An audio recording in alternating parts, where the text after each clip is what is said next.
हं. नमस्कार मित्रांनो, आज आपण सहकाराचा विकास या पेपरमधील मँचेस्टर सहकाराची तत्वे ही विचारात घेणार आहोत. यापूर्वीच्या वेगवेगळ्या प्रकारच्या कंटेंटमधून आपण सहकारी अर्थव्यवस्था जी आहे, सहकारी व्यवस्थापन जे आहे त्या व्यवस्थापनाचं स्वरूप विचारात घेतलेलं आहे. सहकाराची विविध वैशिष्ट्ये विचारात घेतलेली आहेत. सहकार संघटन प्रकार हा प्रामुख्याने दुर्बल घटकांच्या हितासाठी कार्य करीत असल्यामुळं जे लोक आपल्या समस्या सोडवण्यासाठी, आर्थिक, सामाजिक, शैक्षणिक समस्या सोडवण्यासाठी असमर्थ आहेत, असे लोक सहकाराच्या माध्यमातून एकत्र येतात आणि सहकारी संस्थेची स्थापना करतात. आणि या सहकारी संस्थेचा लाभ त्या सर्व सभासदांना मिळत असतो. आता अशा प्रकारची सहकारी चळवळ जगामध्ये 1844 साली सर्वप्रथम इंग्लंडमध्ये सुरू झाली. त्याच्यानंतर संपूर्ण जगातल्या अनेक देशांनी त्याचा स्वीकार केला. कारण दुर्बल घटकांच्या हितासाठी, दारिद्र्य निर्मूलनासाठी, रोजगार वृद्धीसाठी आणि शाश्वत विकासासाठी सहकार हा एक उत्तम पर्याय असलेला आपल्याला आज आढळून येतो.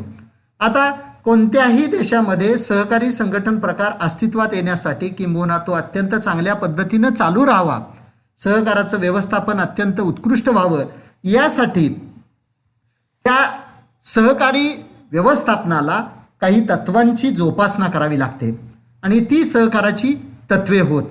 जॉर्ज डेव्हिडोविस नावाचा एक अर्थतज्ञ असं म्हणतो, सहकाराची तत्वे म्हणजे सहकारी संस्थांच्या वागणुकीचे नियम आहेत. म्हणजे एखादी सहकारी संस्था कशा पद्धतीनं चालवावी, कशा पद्धतीनं त्या सहकारी संस्थेचं व्यवस्थापन केलं जावं, याविषयीची माहिती आपल्याला सहकाराच्या तत्वातून मिळत होती. म्हणजे तत्वाचा साधा अर्थ आपण म्हणतो नियम, वागणुकीचे नियम. तसं सहकारी संस्थांमध्ये सहकारी संस्थांचं कामकाज कशा पद्धतीनं चालावं, म्हणजे त्यांची एकूणच कार्यप्रणाली काय असावी, याविषयीची माहिती आपल्याला सहकाराच्या तत्वातून मिळत होती. आता सहकाराच्या तत्वाचा इतिहास थोडासा आपण विचारात घेणं गरजेचं ठरतं. 1844 इंग्लंडमध्ये सर्वप्रथम सहकारी चळवळ सुरू झाली. त्यावेळी रॉसडेल प्रणेत्यांनी जी तत्त्व घालून दिली ती सहकाराची मूलभूत तत्वे किंवा सहकाराची रॉसडेल तत्वे मानली जातात. आता ही तत्वे 1995 पर्यंत अव्याहतपणे चालू होती. किंबहुना आंतरराष्ट्रीय सहकार संघटनेनं या तत्वांना मान्यताही दिलेली होती.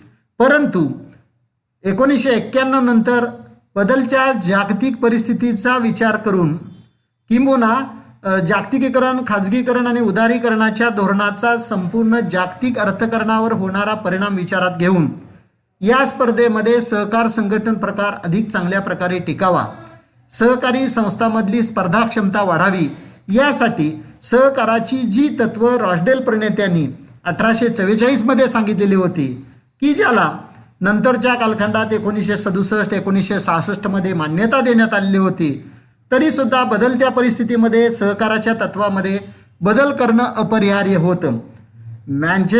मँचेस्टर तत्व जी आहेत ही तत्व रॉसडेल प्रणेत्यांनी सांगितलेल्या सहकार तत्वावरच आधारित आहेत. तथापि त्यांची व्याप्ती मँचेस्टर परिषदेमध्ये वाढवण्यात आलेली आपल्याला दिसून येते.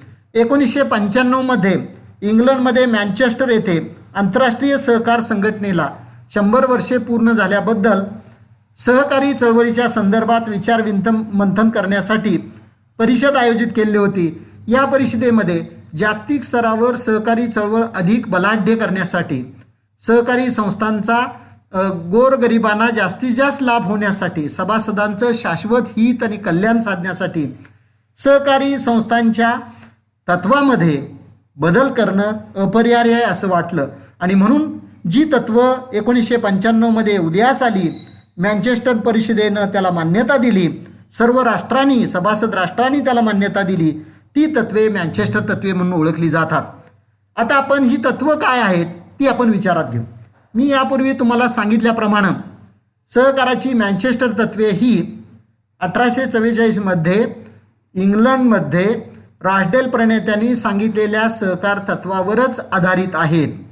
परंतु बदलत्या परिस्थितीमध्ये सहकार तत्वामध्ये जी सुधारणा करणं अपरिहार्य आहे ती सुधारणा या तत्वामधून केलेली दिसून येते. पहिलं तत्व आहे ऐच्छिक व खुले सभासदत्व. हे तत्व रॉसडेल प्रणेत्यांनी 1844 सांगितलेलं होतं.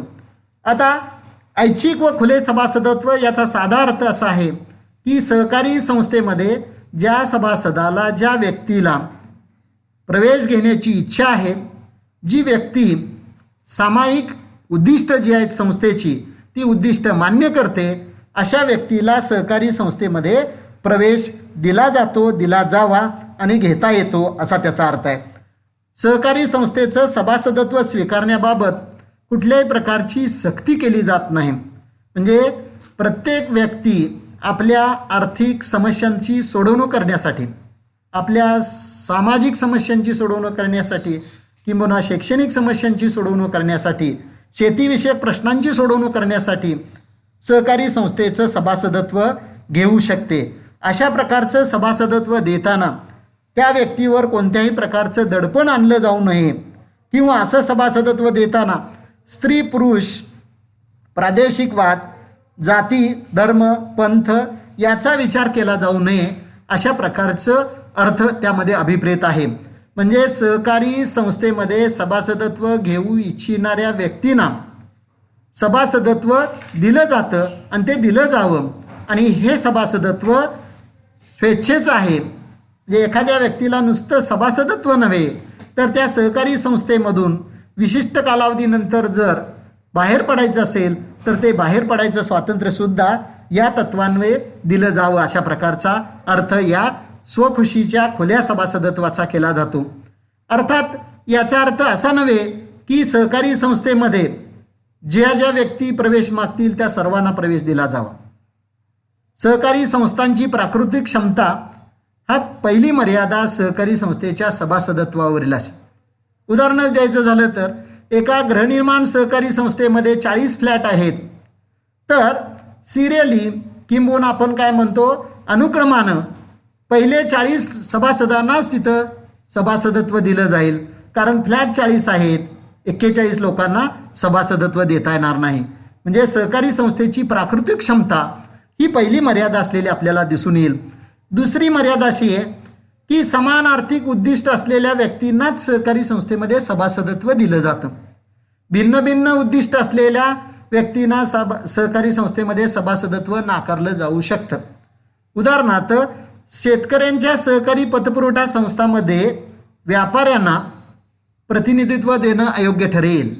मग भलेही व्यापारी सहकारी संस्थेला मोठ्या प्रमाणात आर्थिक मदत देण्यास तयार असला तरीसुद्धा त्याला सभासदत्व नाकारणं हे योग्य ठरतं. कारण व्यापाऱ्याचा उद्देश नफा मिळवणं हा आहे आणि शेतकरी सभासदांचा उद्देश आपल्या गरजा भागवणं आहे, सभासदांचं कल्याण साधणं हा आहे. म्हणून इथं सहकारी संस्थेला सभासदत्व नाकारता येऊ शकतं. तिसरा एक भाग व्यक्ती असा आहे की सहकारी संस्थेमध्ये सर्वच सभासदांना सभासदत्व ओपन असलं तरीसुद्धा एखादी व्यक्ती सहकारी संस्थेच्या आर्थिक हिताच्या आड येत असेल तर एखाद्या व्यक्तीवर सक्ती करणं हे योग्य ठरतं किंवा एखाद्या व्यक्तीचं सभासदत्व सक्तीनं नाकारणं हे सुद्धा योग्य असतं. उदाहरणार्थ एखाद्या ग्रामीण भागातल्या सहकारी दुग्ध संस्थेमध्ये व्यसनाधीन व्यक्ती असेल तर त्या व्यसनाधीन व्यक्तीला प्रवेश नाकारणं योग्य ठरतं. कारण व्यसनाधीन व्यक्ती जी असते ती व्यसनाधीन व्यक्ती काय बोलेल किंबहुना कोणतं मत सहकारी संस्थेविषयी प्रदर्शित करू शकेल, किंबहुना आज सहकारी संस्थेमध्ये सभासदत्व घेईल, उद्या ते नाकारेल, परवा शुद्धीवर आल्यानंतर पुन्हा म्हणेल मला सभासदत्व द्या, तर हा उद्योग सहकारी संस्था अव्याहतपणे करू शकत नाही. याशिवाय दुसरं एक उदाहरण आपल्याला असं देता येईल. समजा पाणीपुरवठा सहकारी संस्था शेतकऱ्यांच्या शेतीला पाणी पुरवठा करण्यासाठी उपयुक्त ठरतात. महाराष्ट्रामध्ये अशा जलसिंचन सहकारी संस्थांची संख्या दिवसेंदिवस वाढते आहे. अशा जलसिंचन सहकारी संस्थांमध्ये समजा एखाद्या गावामध्ये 50 शेतकरी आहेत आणि त्या 50 पैकी मध्यवर्ती ठिकाणी असलेल्या एका शेतकऱ्यानं असं सांगितलं की मला नको आहे सभासदत्व, तर त्याला सभासदत्व दिल्याशिवाय त्याच्या शेतातूनच ती पाईपलाईन पुढे जाऊ शकते. म्हणजे एखाद्या शेतकऱ्यावर सक्तीनं त्याला सभासदत्व दिलं जाणं योग्य ठरतं. अर्थात 21व्या शतकामध्ये सहकार जिथं रुजलेला आहे अशा महाराष्ट्रासारख्या वातावरणामध्ये महाराष्ट्रासारख्या घटक राज्यामध्ये अशा प्रकारच्या सभासदाला सर्व संस्थेचे संघटक आणि इतर जे डायरेक्टर्स असतात ते समजावून सांगून त्याला सामावून घेतात आणि त्याच्या गैरसमज जो आहे तो गैरसमज दूर करतात. आपल्या सर्वांच्याच शाश्वत हितासाठी अशा प्रकारच्या सहकारी संस्थेमध्ये सभासदत्व स्वीकारणं कसं आवश्यक आहे हे चीफ प्रमोटर आणि इतर व्यक्तींच्या माध्यमातून सांगितलं जातं आणि सहकारी संस्थेचं सभासदत्व घ्यायला भाग पाडलं जातं, किंबहुना ते घेणं कसं योग्य आहे हे सांगितलं जातं. तर थोडक्यात आपल्याला असं म्हणता येईल, सहकारी संस्थेचं सभासदत्व ऐच्छिक खुलं असावं असा या तत्वाचा अर्थ आहे. अशा प्रकारचं सभासदत्व देताना कुठल्याही प्रकारची जात, धर्म, लिंग, पंथ याचा विचार केला जात नाही. तथापि काही मर्यादाही याला आहेत. त्या मर्यादाही मी आत्ता तुम्हाला सांगितल्या त्याप्रमाणे आपण त्या मर्यादांचा विचार करणं योग्य ठरतं.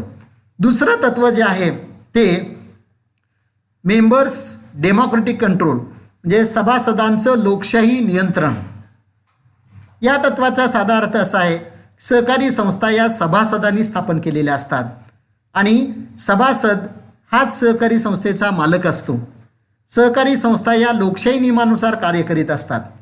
परंतु सहकारी संस्थेचं कामकाज ज्या कर्मचाऱ्याकरवी चालत असतं ते कर्मचारी कशा पद्धतीनं सहकारी संस्थेमध्ये काम करतात, किंबहुना सहकारी संस्थेच्या सभासदांनी एकत्र येऊन जे संचालक मंडळ स्थापन केलेलं असतं त्या संचालक मंडळातील प्रमुख चेअरमन असेल किंवा इतर डायरेक्टर असतील ते सहकारी संस्थेच्या हितासाठी कशा पद्धतीनं काम करतात हे पाहण्याचा अधिकार लोकशाहीच्या माध्यमातून प्रत्येक सभासदाला मिळालेला असतो.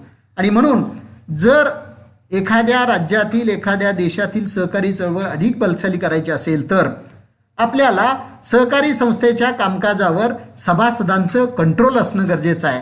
कंट्रोल नियंत्रण याचा अर्थ सभासदानं सहकारी संस्थेच्या कामकाजामध्ये वेळोवेळी जाऊन ढवळाढवळ करणे नव्हे, तर सहकारी संस्थेचं कामकाज जे आहे ते अधिक चांगलं चाललेलं आहे किंवा नाही हे पाहण्याचा अधिकार प्रत्येक सभासदाला असतो.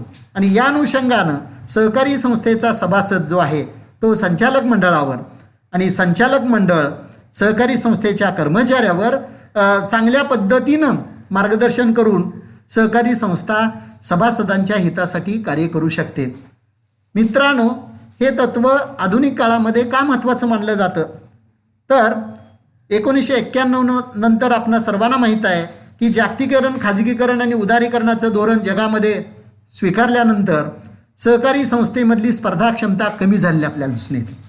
सहकारी संस्थेसमोर अनेक अडचणी निर्माण झालेल्या आपल्याला दिसून येतात आणि मग ह्या अडचणीवर मात करण्यासाठी सहकारी संस्थेचा सभासद जागरूक असणं अधिक गरजेचं असतं आणि हा जागरूक सभासद सहकारी संस्थेचा विकास घडवून आणू शकतो आणि त्या अनुषंगानं सहकारी संस्थेच्या प्रत्येक निर्णय प्रक्रियेमध्ये प्रत्येक सभासदाला विचारात घेतलं जातं. दरडोई एक मत हा विचार सहकारामध्ये राबवला जातो. म्हणजे दरडोई एक मत यानुसार प्रत्येक सभासदाला संस्थेच्या निर्णय प्रक्रियेमध्ये भाग घेता येतो. किंबहुना सहकारी संस्थेचे सभासद हे सहकारी संस्थेवर चांगला अंकुश ठेवू शकतात. याशिवाय सहकारी संस्थेच्या वार्षिक मिटिंग होत असतात, वेळोवेळी वेगवेगळ्या प्रकारच्या मिटिंग्ज होत असतात. या मिटिंगमध्ये सुद्धा प्रत्येक सभासदाला आपलं मत व्यक्त करता येतं आणि अशा प्रकारे आपलं मत व्यक्त केल्यानंतर सहकारी संस्थेचा सभासद जागरूक आहे याची जाणीव संचालक मंडळाला आणि सहकारी संस्थेच्या कर्मचाऱ्यांना होत असते आणि त्यामुळं सहकारी संस्थेचं संचालक मंडळ आणि सहकारी संस्थेची कर्मचारी वर्ग हा अधिक दक्ष, कार्यक्षम बनू शकतो आणि कार्यक्षम सहकारी संस्था ही 21व्या शतकामध्ये जागतिकीकरणाच्या आव्हानांना तोंड देऊ शकते. म्हणून प्राप्त परिस्थितीमध्ये सभासदांचं लोकशाही नियंत्रण हे आज अत्यंत गरजेचं असलेलं दिसून येईल. अगदी अलीकडच्या काळात विचारात घेतलं तर आपल्याला असं दिसून येईल, महाराष्ट्रासारख्या घटक राज्यामध्ये जे एकेकाळी महाराष्ट्र आणि आजही संख्यात्मक दृष्टिकोनातून महाराष्ट्र हे देशातील 1 नंबरचं सहकाराच्या बाबतीतलं घटक राज्य आहे. तथापि गेल्या काही वर्षामध्ये सहकारी संस्थांमध्ये अनेक प्रकारचे दोष निर्माण झाले. याला महत्त्वाचं कारण आंतरराष्ट्रीय परिषदेमध्ये अशी चर्चा त्या संदर्भात घडून आली की सभासदांचं संस्थेवर पूर्णपणे नियंत्रण नसल्यामुळं किंवा सभासद निष्क्रिय राहिल्यामुळं सहकारी संस्थेमध्ये अनेक प्रश्न निर्माण झाले आणि या प्रश्नांची सोडवणूक करण्यासाठी सभासदांचा संस्थेवर सहकारी संस्थेच्या व्यवस्थापनावर अंकुश असला पाहिजे. या दृष्टिकोनातून मेंबर्स डेमोक्रेटिक कंट्रोल हे तत्त्व अत्यंत महत्त्वाचं मानलं जातं. यानंतर तिसरं जे तत्त्व आहे मेंबर्स इकॉनॉमिक पार्टिसिपेशन, जे आता आपण पाहिलेलं आहे की सहकारी संस्थेच्या प्रत्येक सभासदाला सहकारी संस्थेवर नियंत्रण ठेवण्याचा अधिकार आहे, सहकारी संस्थेचं कामकाज पाहण्याचा अधिकार आहे, सहकारी संस्थेमध्ये काही दोष असतील तर ते दोष दुरुस्त करण्याचा अधिकार आहे आणि तो सहकारी संस्थेचा मालक म्हणून ते करू शकतात. अर्थात हे जरी खरं असलं तरीसुद्धा ज्यावेळी आपण आपले हक्क मागतो त्यावेळी आपली कर्तव्यही महत्त्वाची मानली जातात. आता हे जे तत्त्व आहे सभासदांची आर्थिक भागीदारी म्हणजे economic participation of members in A cooperative institution, सहकारी संस्थेच्या एकूण आर्थिक व्यवहारात सभासदांचा सहभाग जो आहे तो अत्यंत महत्त्वाचा आहे. रॉसडेल प्रणेत्यांनी भांडवलावर सीमित व्याज हे तत्त्व सांगितलेलं होतं. या तत्त्वात सुधारणा करून मेंबर्स इकॉनॉमिक पार्टिसिपेशन म्हणजे सभासदांनी सहकारी संस्था आर्थिकदृष्ट्या सदृढ करण्यासाठी स्वतःचा सहभाग त्यातला अधिक महत्त्वाचा आहे आणि यासाठी एखाद्या सहकारी संस्थेमध्ये जेवढे सभासद असतील त्या सर्व सभासदांनी सहकारी संस्थेचे आर्थिक व्यवहार कसे वाढतील याकडे लक्ष देणं गरजेचं आहे आणि त्यासाठी प्रत्येक सभासदानं त्या सहकारी संस्थेशी आर्थिक व्यवहार करणं गरजेचं आहे. उदाहरणार्थ एखाद्या खेड्यामध्ये पतपुरवठा सहकारी संस्था कार्य करते, त्या खेड्यामध्ये एक 400 शेतकरी सभासद आहेत आणि त्या 400 शेतकरी सभासदापैकी फक्त 250 सभासदच ॲक्टिव्ह आहेत म्हणजे सहकारी संस्थेच्या आर्थिक व्यवहारात सहभागी होतात आणि 150 सभासद होत नाहीत. अशावेळी त्या सहकारी संस्थेचं कामकाज अत्यंत पारदर्शी पद्धतीनं कार्यक्षमतेनं प्रगतीपथावर जाणारं होऊ शकत नाही. ज्यावेळी 400च्या 400 सभासद सहकारी संस्थेच्या आर्थिक व्यवहाराशी निगडीत अशा प्रकारचं कार्य करू लागतील त्यावेळी सहकारी संस्थेचा आर्थिक व्यवहार वाढेल, सहकारी संस्थेचा टर्नओव्हर वाढेल आणि टर्नओव्हर वाढला की सहकारी संस्थेमधले अनेक फायदे जे आहेत म्हणजे पतपुरवठा संस्थांमध्ये क्रेडिट पतपुरवठा मिळेल, खरेदी विक्री सहकारी संस्थांमध्ये शेतकऱ्यांच्या शेतमालाला योग्य भाव मिळेल, दुग्ध सहकारी संस्थांमध्ये पार्टिसिपेट झाल्यामुळं दुधाला योग्य दर मिळेल. अशा प्रकारचे फायदे सर्वच सभासदांना मिळत असतात आणि म्हणून सर्व सभासदांचं सहकारी संस्थेमधला आर्थिक सहभाग जो आहे तो आर्थिक सहभाग अधिक महत्त्वाचा आहे. कारण एखाद्या सहकारी संस्थेची कार्यक्षमता जेवढी आपण आजमावतो किंवा एखाद्या सहकारी संस्थेमधल्या संचालक मंडळाची किंवा कर्मचाऱ्यांची कार्यक्षमता आपण ज्यावेळी आजमावतो त्यावेळी त्या कर्मचाऱ्यांना पुरेसं काम त्या सहकारी संस्थेमध्ये मिळतं की नाही हे महत्त्वाचं आहे. जे संस्था स्थापन केलेली आहे पण आर्थिक व्यवहार काहीच होत नाही, आर्थिक व्यवहार अत्यंत कमी प्रमाणात होतो. याचं कारण काय तर सभासद सहकारी संस्थेच्या आर्थिक व्यवहाराकडे लक्ष देत नाहीत किंवा पार्टिसिपेट होत नाहीत. इतकंच नव्हे तर त्याच्याही पुढे जाऊन मी असं म्हणेन एखाद्या खेड्यामध्ये ग्राहक सहकार भांडार जर कार्य करीत असेल तर त्या ग्राहक सहकारी भांडारामधूनच माल घेणं हे सभासदांना जास्त उचित असतं. तिथं जर तुम्ही खाजगी व्यापाऱ्याशी माल घेऊ लागला आणि कारण एखाद्या वस्तूची किंमत समजा ग्राहक भांडारापेक्षा थोडीशी कमी सहकारामध्ये असेल तर तिथं खाजगी व्यापाऱ्याकडे आपण आकृष्ट होतो. पण तसा विचार न करता संस्थेच्या शाश्वत हितासाठी प्रत्येक सभासदानं सहकारी संस्थेच्या आर्थिक व्यवहारात आपला सहभाग आर्थिक सहभाग हा जास्तीत जास्त ठेवणं अधिक गरजेचं ठरतं. मित्रांनो हे तत्त्वसुद्धा 21व्या शतकामध्ये अधिक महत्त्वाचं मानलं जातं. कारण आज जर आपण महाराष्ट्रातल्या देशातल्या सहकारी संस्थांच्या आर्थिक व्यवहारावर दृष्टिक्षेप टाकला तर आपल्याला असं दिसून येतं महाराष्ट्रामध्ये 40% अधिक सहकारी संस्था ह्या आज निद्रिस्त अवस्थेत असल्यासारख्या दिसून येतात. तर या संस्थांमधला तोटा का वाढतो आहे तर या संस्थांच्या आर्थिक व्यवहाराकडे सभासदांनी पाठ फिरवलेली आहे आणि मग जर 21व्या शतकात सहकारी चळवळ बलवान करायची असेल तर सभासदांचा आर्थिक सहभाग जो आहे तो आर्थिक सहभाग वाढणं हे गरजेचं आहे. इथं एक बाब अशीही जाणवते आपल्याला सहकारी संस्थेतल्या दोषाकडे आपण बोट दाखवतो. सहकारी संस्थेचा भ्रष्टाचार आपल्याला दिसतो पण त्याच सहकारी संस्थेतला भ्रष्टाचार कमी करण्यासाठी सभासदाला घटनात्मक दृष्टिकोनातून सहकार तत्वानुसार कायद्यानुसार जे अधिकार दिलेले आहेत त्या अधिकाराचा आपण विचार करत नाही आणि हे अधिकार आपण ज्यावेळी वापरतोय त्यावेळी आपलं कर्तव्य आहे की सहकारी संस्थेच्या आर्थिक व्यवहारामध्ये आपण सहभागी असणं हे अत्यंत गरजेचं आहे आणि जर सभासदांचा सहभाग सहकारी संस्थेच्या आर्थिक व्यवहारात वाढला तर सहकारी संस्थेचा आर्थिक व्यवहार वाढेल. सहकारी संस्थेचा व्यवहार वाढला की सहकारी संस्थेच्या सभासदांना अधिकाधिक डिव्हिडंड मिळेल. अधिकाधिक डिव्हिडंड मिळाला की पुन्हा त्यांची प्रगती होईल, रोजगार वाढेल, ग्रामीण भागाचा विकास होईल. विशेषतः महाराष्ट्रासारख्या घटक राज्यामध्ये सहकारी साखर कारखान्यांनी ग्रामीण भागात जे परिवर्तन घडवून आणलेलं आहे ते प्रामुख्यानं सभासदांच्या आर्थिक सहभागाचा परिणाम असलेला आपल्याला दिसून येईल आणि म्हणून सभासदांचा आर्थिक सहभाग हे तत्व 21व्या शतकामध्ये अधिक महत्त्वाचं मानलं जातं आणि या तत्वाचा स्वीकार केल्यामुळं सहकारी चळवळीची प्रगती अधिक सक्षमपणे होऊ शकते. याचा आपण इथं विचार करणं गरजेचं ठरतं. उरलेली तत्व आपण